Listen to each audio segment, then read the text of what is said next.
नमस्कार भाइयों और उनकी गर्लफ्रेंड्स को। पहले पेड़ पे उछलता था, अब स्टेज पे बोलता हूं।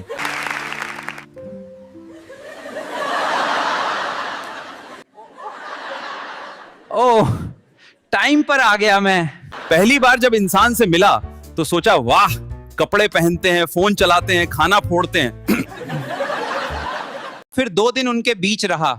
अब सोचता हूं बिना पूंछ के इतने घमंडी कैसे।